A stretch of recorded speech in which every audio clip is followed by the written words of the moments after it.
Hello दोस्तों, नमस्कार। स्वागत है एक बार फिर से आप सभी के अपने प्रिय चैनल पर। दोस्तों आपको बता दें जो अभी की सबसे बड़ी खबर आ रही है, जहां पर अरुणाचल प्रदेश में घुसपैठ करने आए चीनी सैनिकों को भारतीय सेना ने ले लिया है हिरासत में। जी हां दोस्तों, ब्रेकिंग न्यूज। चीन ने कहा जिसके बाद हमें कुछ नहीं पता। जी हां दोस्तों, बड़ी खबर बताने वाले हम आपको, आखिर कैसे ये सब हुआ दोस्तों। साथ ही आगे बताएंगे आपको, जहां पर अफगानिस्तान से बड़ी ही भीषण विस्फोट की खबर आ रही है, जहां पर मस्जिद में नमाज के दौरान 100 लोगों के मारे जाने की खबर है दोस्तों, जहां भीषण विस्फोट हुआ है। बताएंगे कब की खबर है। साथ ही बताएंगे दोस्तों, जहां पर जो बाइडेन ने अब तक नहीं किया इमरान खान को फोन, तो गुस्से में पाकिस्तानी दूतावास पर भड़के कुरैशी। चिट्ठी लीक होने के बाद से उड़ रहा है पूरे पाकिस्तानी सरकार यानी इमरान खान और कुरैशी का मजाक। जी हाँ दोस्तों, बताएंगे आखिर क्या है उस चिट्ठी में। बड़ी खबर बताएंगे दोस्तों आपको सबसे पहले हमारे चैनल पर। उससे आगे बताएंगे जहां पर अब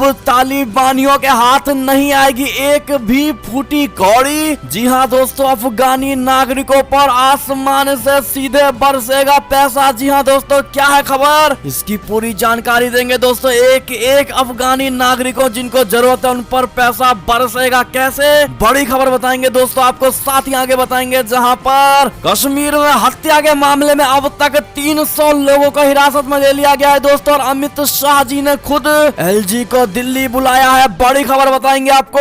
साथ ही दोस्तों 44 करोड़ खाता धारकों के लिए बड़ी खबर है, आज से 3 दिन इस समय नहीं कर सकेंगे पैसों का लेन देन। जी हाँ दोस्तों, बताएंगे अगर आपका भी बैंकों में खाता है इस बैंक में स्पेशली, तो आपके लिए बड़ी खबर हो सकती है दोस्तों। बताएंगे खबर आपको आगे। साथ ही त्योहारों में आराम से अब पहुंच सकते हैं भारतीय घर, रेलवे ने शुरू कर दी है इतनी फेस्टिवल स्पेशल ट्रेनें चला रहा है। जी हाँ दोस्तों, बताएंगे कितनी। साथ ही दोस्तों अगर आपके भी फोन में ये एंड्रॉइड एप्स एप्लीकेशन मौजूद है तो तुरंत करें डिलीट। बताएंगे दोस्तों, नहीं तो क्या हो सकता है इसका कॉन्सिक्वेंसेस। तो दोस्तों बड़ी खबर आज आपको बताने वाले हैं, इसीलिए बने रहिएगा वीडियो के अंत तक। और अभी खबरों में आगे बढ़ने से पहले हमेशा की तरह मानते हैं कि अपने भारतीय सेनाओं में वो शौर्य, ताकत, बल, क्षमता है दोस्तों जो किसी अन्य देश की सेना में नहीं है। साथ ही मोदी जी है तो हर चीज संभव है। तो फटाफट से इस वीडियो का भी कर दीजिए लाइक, चैनल को कर दीजिए सब्सक्राइब, बेल आइकन दबाइए, साथ ही कमेंट बॉक्स में लिख दीजिएगा जय हिंद। जी हाँ दोस्तों, तो बढ़ते हैं पहली और सबसे बड़ी खबर की तरफ, जहां अरुणाचल में घुसपैठ करने आए चीनी सैनिकों को भारतीय सेना ने हिरासत में लिया है दोस्तों। चीन जिसके बाद कहा हमें कुछ नहीं पता। बता दें चीन के सैनिकों ने एक बार फिर भारतीय क्षेत्र में घुसपैठ करने की कोशिश की है, जिसे भारतीय सेना ने नाकाम कर दिया। लद्दाख के बाद अब अरुणाचल की सीमा पर भारत और चीन के सैनिक आमने सामने आ गए हैं दोस्तों। चीनी सैनिकों ने भारतीय राज्य में घुसपैठ करने की कोशिश की, जिसके बाद इन्हें हिरासत में ले लिया गया है। ये घटना बीते हफ्ते तवांग इलाके की है और करीब 200 सैनिक घुसपैठ करने के इरादे से आगे बढ़े थे, लेकिन मामले का खुलासा आज यानी शुक्रवार को हुआ है दोस्तों। इस पूरे मसले पर अब चीन की ओर से प्रतिक्रिया आई है। जी हाँ दोस्तों, चीन के विदेश मंत्रालय के प्रवक्ता ने कहा कि उन्हें भारतीय मीडिया में दिखाई जा रही खबरों के बारे में कुछ नहीं पता है। जी हाँ दोस्तों, अपनी दैनिक संवाददाता सम्मेलन में प्रवक्ता झाओ लिजियान ने कहा कि मुझे इस जानकारी के बारे में नहीं पता है। रक्षा सूत्रों के मुताबिक अरुणाचल सेक्टर में भारत और चीन के सैनिकों का आमना सामना हुआ। फेस ऑफ के बाद दोनों पक्षों के बीच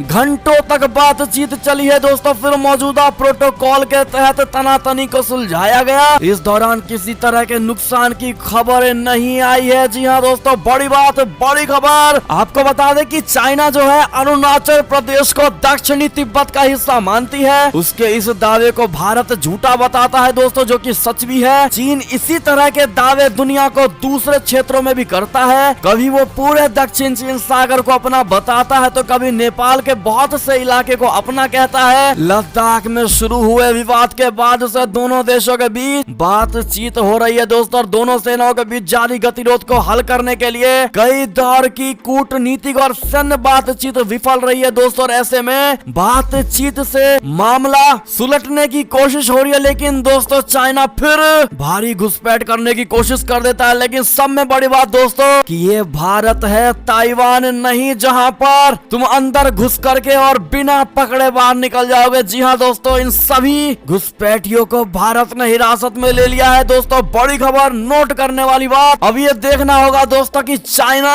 इस पर क्या रिएक्शन देता है। अभी तक उसको बिल्कुल नहीं पता कि उसके सेना को हिरासत में भी लिया गया है, लेकिन अब दोस्तों देखते हैं भारत का एक्शन लेता है। ऐसे में क्या लगता है दोस्तों आपको, क्या इनको रिहा कर देना चाहिए या फिर इनकी इस जुर्रत की सजा मिलनी चाहिए? दोस्तों कमेंट में भारी मात्रा में बताइएगा। साथ ही जय हिंद, जय भारतीय सेना कहना मत भूलिएगा। चलते अगली खबर की तरफ। जो अफगानिस्तान से बड़ी खबर, जुमे की नमाज के दौरान मस्जिद में भीषण विस्फोट, जिसमें 100 से भी अधिक लोगों के मारे जाने की खबर है। दोस्तों बता दें, अफगानिस्तान में शुक्रवार को बड़ा हादसा हो गया है। यहाँ के उत्तरी कुंदुज प्रांत में जुमे की नमाज के दौरान एक मस्जिद में भीषण विस्फोट हो गया। तालिबानी पुलिस अफसर ने बताया है कि इस हादसे में कम से कम 100 लोग मारे गए हैं या जख्मी हो गए हैं। इनमें से ज्यादातर लोग मारे गए हैं। जी हाँ दोस्तों, बताया ये जा रहा है कि हमला शिया मुस्लिमों को निशाना बनाकर किया गया था। तालिबानी अफसर दोस्त मोहम्मद ओबैदा ने बताया है कि 100 लोग हमले की चपेट में आ गए। इनमें से ज्यादातर लोगों की मौत हो गई है। दोस्तों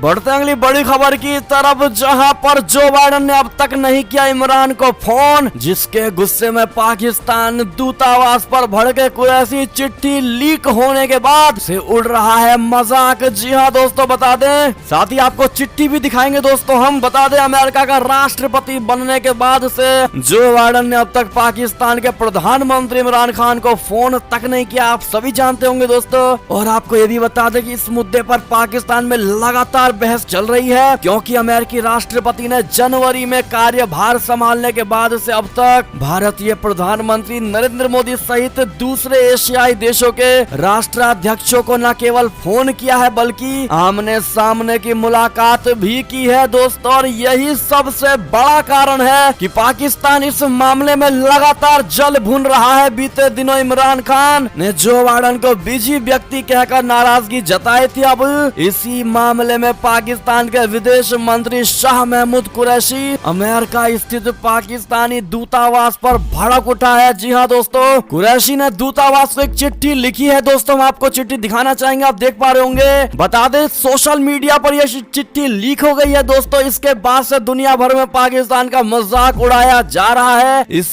पर 27 सितंबर की तारीख दिखाई दे रही है। इसमें पाकिस्तानी दूतावास को अक्षम करार दिया गया है। जी हाँ दोस्तों, चिट्ठी के वायरल होने के बाद से पाकिस्तानी सवाल उठा रहे हैं कि सरकार अमेरिका के सामने भीख क्यों मांग रही है। चिट्ठी में पाकिस्तान के प्रधानमंत्री और अमेरिका के राष्ट्रपति के बीच राजनयिक संचार के लिए एक वातावरण तैयार करने में वॉशिंगटन स्थित पाकिस्तान दूतावास की अक्षमता पर चिंता व्यक्त की गई है। दोस्तों बता दें, कुरैशी ने चिट्ठी में लिखा है कि अफगानिस्तान की मौजूदा स्थिति और उसमें पाकिस्तान द्वारा निभाई गई भूमिका के बावजूद यह दुर्भाग्यपूर्ण है कि व्हाइट हाउस पाकिस्तान नेतृत्व के प्रति उदासीन है। बातचीत के लिए पाकिस्तान की तमाम कोशिशों के बावजूद भी सार्थक परिणाम नहीं दिखाई दे रहा। इस पर प्रधानमंत्री कार्यालय ने कड़ा रुख अपनाया है। जो बाइडेन इमरान खान को अब तक फोन नहीं किया। जी हाँ दोस्तों, आप चिट्ठी ये देख पा रहे होंगे। ऐसे में आपकी क्या राय सुझाव होगी दोस्तों इस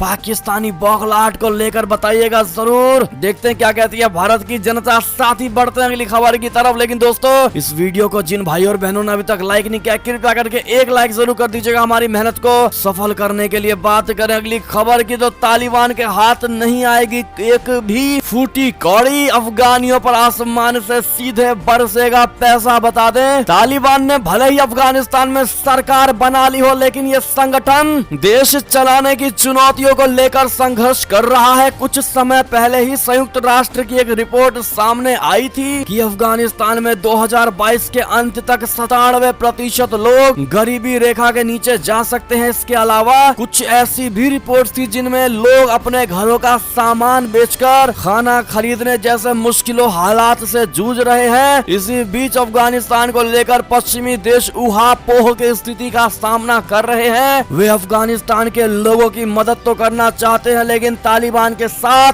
डील नहीं करना चाहते। और यही कारण है कि अफगानियों की मदद के लिए कुछ इंटरनेशनल अधिकारी एक बेहद अजीबो गरीब प्लान की तैयारी कर रहे हैं। जी हाँ दोस्तों, राइटर्स की एक रिपोर्ट के मुताबिक ये अधिकारी कैश एयरलिफ्ट की योजना बना रहे हैं दोस्तों, यानी कि आसमान से कैश बरसाया जाएगा उन अफगानी नागरिकों पर। दरअसल आसमान से पैसों की बारिश वाली कहावत कहावत अफगानिस्तान के लोगों के लिए आने वाले दिनों में सच हो सकती है दोस्तों, क्योंकि पश्चिमी देशों द्वारा विमानों या हेलीकॉप्टर से नकदी उड़ाकर गरीब अफगानियों की मदद करने की कोशिश आने वाले दिनों में हो सकती है। और इस योजना का मकसद तालिबान के प्रभाव के बिना इन अफगानी लोगों को मदद पहुंचाना है। दोस्तों बड़ी खबर आपको बता दें कि इसमें दूसरा ऑप्शन भी है दोस्तों, हवा से नकदी भेजने के अलावा एक ट्रस्ट फंड का भी निर्माण करना चाहते हैं ये लोग, यानी कि एक ट्रस्ट के जरिए दोस्तों लोगों को हाथ से भी पैसा दिया जाएगा। लेकिन इस पूरे कहानी यानी इस खबर का दोस्तों निष्कर्ष यही है कि तालिबानी सरकार, कथित सरकार कह सकते हैं दोस्तों, उनके हाथ में एक फूटी कौड़ी तक नहीं दिया जाएगा दोस्तों,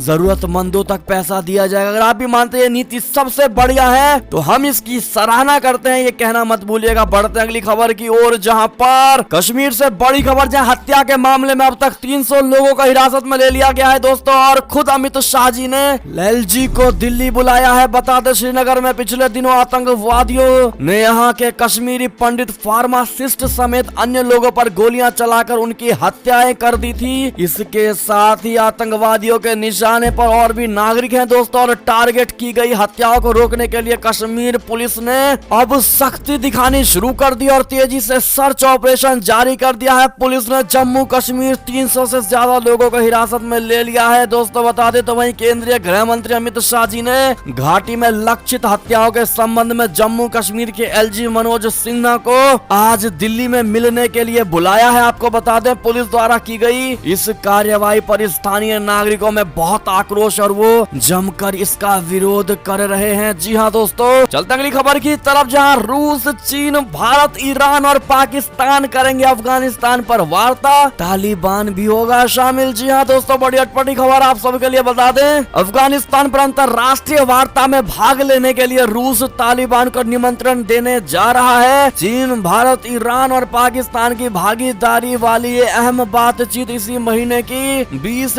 तारीख को होने वाली है दोस्तों। समाचार एजेंसी एएफपी की रिपोर्ट के अनुसार अफगानिस्तान में रूस के दूत जामिर काबुलोव ने गुरुवार को ये जानकारी रूसी पत्रकारों के एक सवाल के जवाब में दी है दोस्तों। जामिर काबुलोव से जब ये पूछा गया था कि क्या रूस इस अफगान वार्ता में कट्टरपंथी संगठन तालिबान के प्रतिनिधियों को निमंत्रण देने वाला, इस सवाल के जवाब में काबुलोव ने कहा हाँ। जी हाँ दोस्तों, बता दें मॉस्को में होने वाली इस वार्ता से पहले 12 अक्टूबर को अफगानिस्तान के मुद्दे पर ही G20 देशों का एक सम्मेलन होने वाला था। इसमें पहले रूस, अमेरिका, चीन और पाकिस्तान ने हिस्सा लिया था, लेकिन अब इस बातचीत में भारत हिस्सा लेने वाला है दोस्तों। क्या लगता है आपको, क्या बातचीत होगी इनके बीच? अगर भारत है तो कहीं ना कहीं सारी चीजें निष्पक्ष ही होंगी। अगर आप भी मानते हैं तो जय हिंद कहना मत भूलिएगा। चलता अगली खबर की तरफ, जहां IMF ने पाकिस्तान को दिया 440 वोल्ट का झटका। इमरान खान के नए पाकिस्तान का हाल देखिए। जी हाँ दोस्तों, जिस मुल्क की नीति कट्टरपंथी होगी उस मुल्क का क्या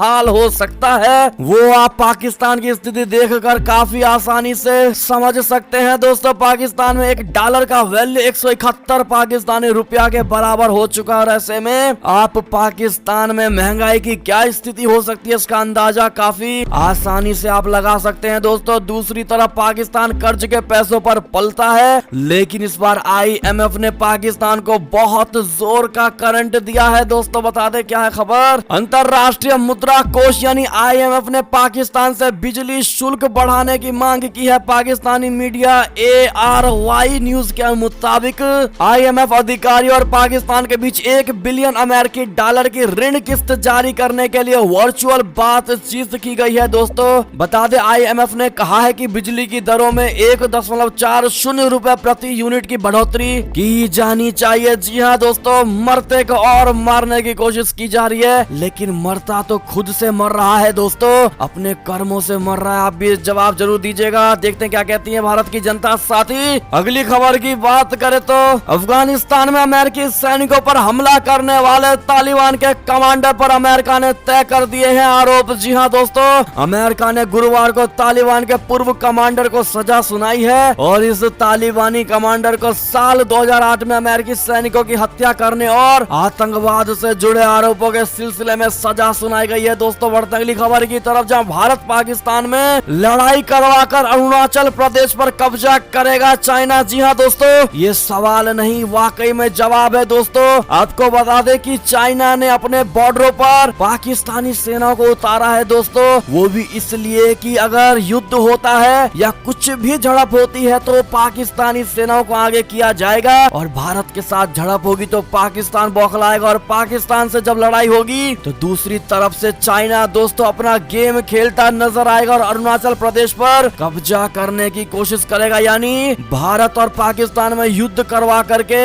अपने प्लान को अंजाम दे सकता है दोस्तों चाइना। क्या कहते हैं आप लोग? अगर आप भी मानते हैं कि भारत हमेशा से समझदार देश के तौर पर जाना जाता है, वो ऐसी बेवकूफी नहीं कर सकता, तो अपनी राय जरूर दीजिएगा दोस्तों। बढ़ते अगली खबर की तरफ, जहां पर अमेरिका के सैनिक ट्रेनर साल भर से तैनात है ताइवान में, गुपचुप उठाया ये कदम। जी हाँ दोस्तों, हाल में अमेरिका ने चीन को यह आश्वासन दिया है कि ताइवान के मामले में उसका अपनी नीति बदलने का कोई इरादा नहीं है, लेकिन एक ताजा खुलासा से सामने आया है कि अमेरिका के सैनिक प्रशिक्षक कम से कम 1 साल से ताइवान में तैनात है। खुद अमेरिकी मीडिया की टिप्पणियों में इस खबर को चीन से अमेरिका की जारी प्रतिद्वंदिता के बीच दांव और बढ़ाने वाले एक कदम के रूप में देखा गया है दोस्तों। बता दें पूर्व राष्ट्रपति डोनाल्ड ट्रंप के कार्यकाल में ही ताइवान इन सैनिकों को भेज दिया गया था और ये खबर आज तक गोपनीय रखी गई थी दोस्तों। इसका बड़ा खुलासा अब हुआ है। आपको बता दें कि इन अमेरिकी सैनिकों ने ताइवान के सैनिकों को प्रशिक्षण दिया है दोस्तों ताइवान में रहकर। बड़ी खबर, बड़ा खुलासा आपको सबसे पहले हमने बताया दोस्तों, इसीलिए चैनल पर नए हैं तो सबसे पहले खबर पाने के लिए चैनल को सब्सक्राइब करके बेल आइकन जरूर दबा दीजिएगा दोस्तों। जिन भाइयों ने वीडियो लाइक नहीं किया प्लीज रिक्वेस्ट है लाइक करना मत भूलिएगा। बात करें अगली खबर की तो IAF चीफ VR चौधरी बोले सेना को दिखानी होगी अपनी असली ताकत। जी हाँ दोस्तों,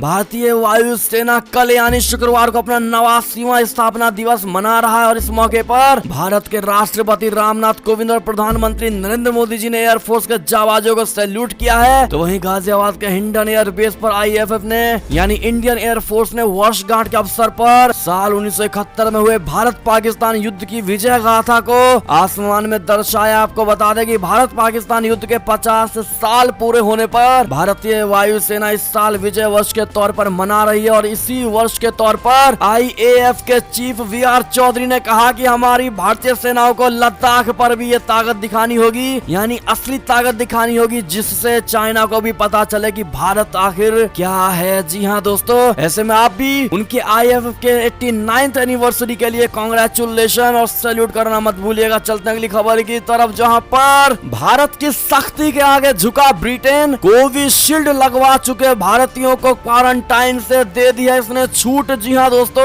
आखिर भारत ने जब अपना कदम उठाया है दोस्तों, यानी भारत हमेशा से प्यार की नीति को अपनाता है दोस्तों, सोचता है भारत की प्यार से काम हो जाएगा, लेकिन नहीं, ब्रिटेन नहीं मान रहा था दोस्तों। भी पहले कोविशील्ड को मंजूरी नहीं दी, बाद में कोविशील्ड को मंजूरी देने के बाद उसने क्वारंटाइन नियम लगा दिया दोस्तों, लेकिन जैसे ही भारत ने एक्शन लिया उसने कोविशील्ड पर से और क्वारंटाइन के नियमों से पूरे तरीके से भारतीय नागरिकों को छूट दे दिया दोस्तों। अगर आप भी भारत का लोहा मानते हैं तो हमें गर्व है भारतीय होने पर। चलते अगली खबर की तरफ दोस्तों, जहां पर भारत और नेपाल के बीच हुआ है बड़ा समझौता, भारतीय शहरों से रेलवे जुड़ेगा काठमांडू। जी हाँ दोस्तों, भारत और नेपाल ने 7 अक्टूबर को रक्सौल से काठमांडू को रेल से जोड़ने वाले एक प्रोजेक्ट के लिए रिपोर्ट तैयार करने को लेकर समझौता ज्ञापन पर साइन किया है। इस प्रोजेक्ट पर 237 अरब रुपए का खर्च प्रस्तावित किया गया है। जी हाँ दोस्तों, ऐसे में इस फैसले को आप सही मानते हैं गलत बताना मत भूलिएगा। चलते अगली खबर की तरफ, जहां पर CM योगी बोले लखीमपुर मुद्दे का राजनीतिकरण कौन कर रहा है? वही कर रहा है जो तालिबान का समर्थन कर रहा है। जी हाँ दोस्तों, बता दें कि CM योगी आदित्यनाथ ने कहा कि लखीमपुर हादसा दुर्भाग्यपूर्ण है, लेकिन जिस तरह से वहां जाने के लिए विपक्षी पार्टियों ने नेताओं की होड़ लगी है उससे ये साफ है कि सिर्फ राजनीतिक रोटियां सेकने के लिए दिखावा किया जा रहा है, क्योंकि कोरोना काल में भी कभी नेताओं को एक बार जनता की सेवा के लिए जाना चाहिए था, जो उन्होंने नहीं किया,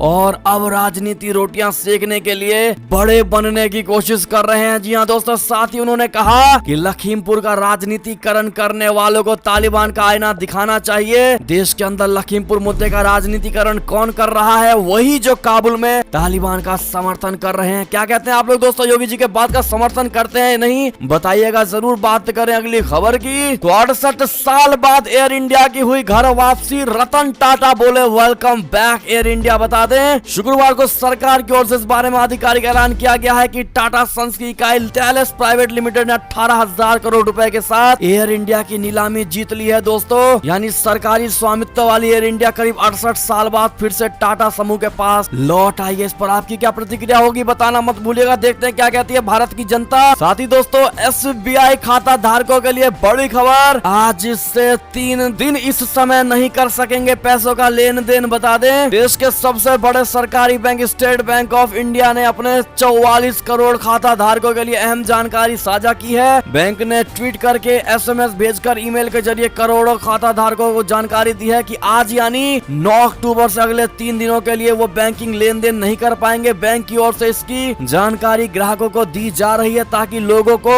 लेन देन में अधिक परेशानी ना हो और लोग बिना किसी झंझट या रुकावट के अपने ट्रांजैक्शन को लेन देन कर सके। जी हाँ दोस्तों, समय कितने भाइयों बहनों के लिए जरूरी खबर थी बताइएगा जरूर SBI वाली। चलते अगली खबर की तरफ जहाँ पर रेल यात्रियों के लिए बड़ी खुशखबरी, त्योहारों में आराम से पहुँचेंगे घर। रेलवे ने शुरू कर दी है 26 फेस्टिवल स्पेशल ट्रेन। जी हाँ दोस्तों, रेल यात्रियों के लिए बड़ी खुशखबरी, भारतीय रेल ने त्योहारी सीजन की भीड़ को देखते हुए 26 नई स्पेशल ट्रेन की शुरुआत की है। शहरों से अपने घर जाने वाली यात्री अब आराम से अपनी मंजिल तक पहुंच सकेंगे। दोस्तों कौन कौन सी जगहों के लिए 26 स्पेशल ट्रेनें निकाली गई हैं सब हम स्क्रीन पर दिखा रहे हैं दोस्तों, आप देख पाएंगे। साथ ही बात करें अगली बड़ी खबर की, तो अगर आप भी अपने फोन में यानी एंड्रॉइड फोन में ये एप्लीकेशन यूज करते हैं दोस्तों तो तुरंत डिलीट कर दीजिएगा, नहीं तो खतरा हो सकता है। आपको बता दें डिजिटलाइजेशन के दौर में ऑनलाइन ट्रांजैक्शन की डिमांड तेजी से बढ़ रही है और ये कहीं ना कहीं लोगों के लिए सहूलियत भी लेकर आया। लेकिन अगर किसी कारण से आपके पास कैश मनी नहीं है तो आप ऑनलाइन पेमेंट के माध्यम से कहीं भी पेमेंट कर सकते हैं। लेकिन हर चीज की अच्छे और बुरे 2 पहलू होते हैं, वैसा ही कुछ ऑनलाइन ट्रांजैक्शन में भी होता है। क्योंकि जैसे आपके कैश के पीछे चोर लग जाते हैं वैसे ही ऑनलाइन आपके पीछे साइबर फ्रॉड भी लग सकते हैं दोस्तों। ऐसे में अगर आपके पास भी ये सारे एप्लीकेशन है, एंड्रॉइड यूजर्स के लाखों डॉलर उड़ा चुके हैं दोस्तों। इसीलिए हम आपसे कह रहे हैं अगर आपके फोन में यानी एंड्रॉइड फोन में ये एप्लीकेशन है तो तुरंत